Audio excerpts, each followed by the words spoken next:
दादा एक मिनिट बस.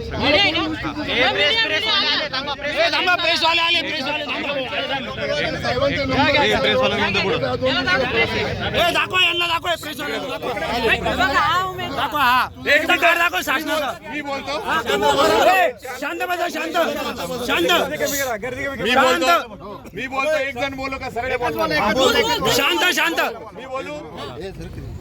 हा जो व्यक्ती आहे हा आमच्या इथे येऊन शासनाचं महाराष्ट्र शासनाचं कार्ड घेऊन पूर्ण फोटो व्यवस्थित बघून घ्या. आणि हा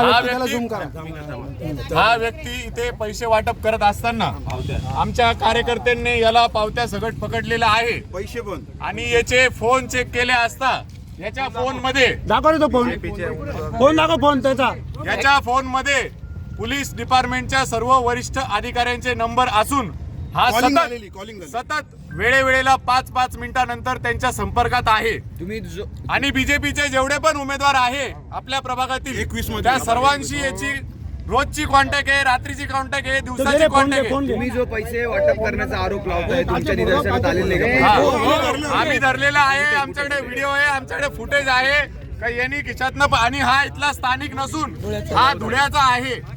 हा धुळ्यावरनं आलेला आहे. महाराष्ट्र शासनाचं कार्ड घेऊन डुप्लिकेट कार्ड याच्यामध्ये बघून घ्या. तो पोलिसांच्या साह्याने तो इथं पैसे वाटप करत आहे. Jitendra Sapkale Nashik road PI, Anil Shinde PI Pachora, Shantaram घंटे नाशिक रोड अध्यक्ष, परत जयंत जाचक इथला उमेदवार आहे तो जयंत जाचक, प्रीतम संघवी यांच्या हे पोलिसांच्या मदतीने इथं गिरीश महाजनचे माणसं इथं क्रमांक 21 पोलिसांच्या मदतीने इथं पैसे वाटप चालू आहे. इथं PI दाखव PI कंटिन्यू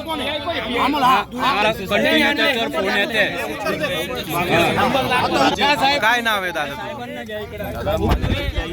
काही संबंध नाही. हे पैसे स्लिपा काढून पैसे वाटप चालू आहे. बघून घ्या, हे बघून घ्या.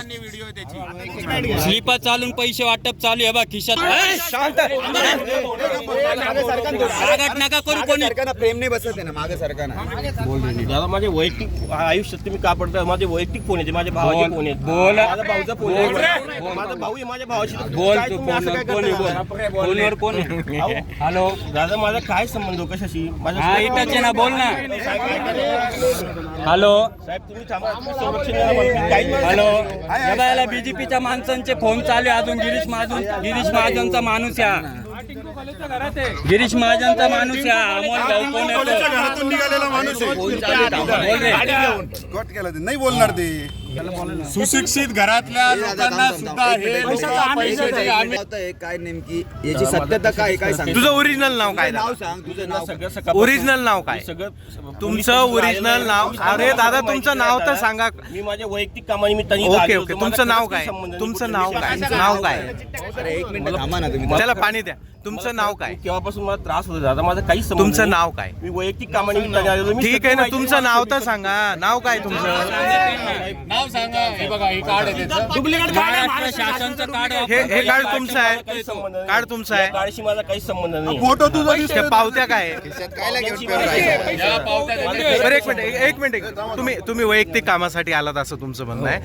तुम्ही कोणाकडे आलात कामासाठी त्याचं नाव सांगताय? साहेब, माझं एक वैयक्तिक पोलीस स्टेशनचं काम होतं. मी 2 दिवसापासून त्या निमित्ताने कुठल्या पोलीस स्टेशनचं काम? नाशिक रोडला मग तुम्ही काय काम? काय काम? माझं वैयक्तिक काम होतं. काय काम? काही तक्रार होती, चौकशी होती, जबाब होता. अधिकाऱ्यांनी भेटलो की माझी वैयक्तिक अडचण आहे. हा? कोणत्या पोलिसांना? मग इकडे बूथवर काय करत होता? पोलिसांनी आलो दादा मी. कोणत्या पोलिसांना? पक्षाची संबंध सामान्य नागरिकाच्या घरात वाटप करत होते. स्लिप पण होत्या. काढलं पैसे याच्याकडून काढताना. बोल रे, तुझं वैयक्तिक आहे ना, बोल. रे पैसे देऊ. अरे माझं खरंच माझं बोल ना मग. बोलू नाही शकत का दादा? स्पीकर ऑन कर रे, संदेश कर ना. हॅलो अरे स्पीकर ऑन कर. मीडियाला बोलवलं. मीडियाचा काय संबंध या विषयाशी? हा कोण बोलतोय?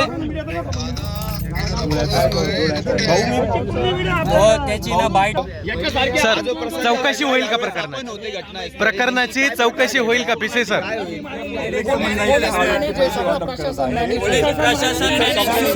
थांबा पिसे सर प्रकरणाची तक्रार दाखल होणार का आणि चौकशी होणार का या प्रकरणाची? पब्लिकचं म्हणणं आहे हा व्यक्ती पैसे वाटप करत होता, तरी जे कोणी कंप्लेंट देईल त्यांच्या तक्रारीवरून गुन्हा दाखल होईल. पुढे योग्य ती चौकशी पोलीस स्टेशन मार्फत होईल. सर्व वरिष्ठ अधिकाऱ्यांच्या तिथे खूप गर्दी होती. मी 112ला फोन करून त्याची तक्रार देखील दिली. माझ्याकडे ते मेसेजेस आहे, कोणचे साहेब असाईन केले ते सगळं माझ्याकडे डिटेल आहे. आणि मागच्या 2 दिवसापासून जोरात त्या घरातून वाटप चालू आहे. आणि या माणसाला तिथूनच जाताना बघितलं आणि आमच्या मुलांनी त्याचा पिछा करत इथपर्यंत आले आणि मग तिथे याचे सगळे कारनामे उघडकीस आले.